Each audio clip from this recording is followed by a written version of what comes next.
You can customize your message threads on iPhone by adding a custom background to your conversations.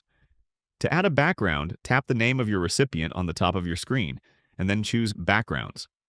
You can choose from a list of suggestions, which might include some built-in backgrounds, as well as selected highlights from your photo gallery. Choose any background, and you'll get a preview of what it'll look like.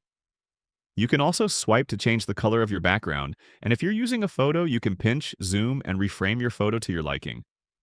These are pretty cool, but keep in mind they only work with the blue bubble iMessage conversations. If someone's using an Android phone or anything that doesn't support iMessages, the background option won't be available.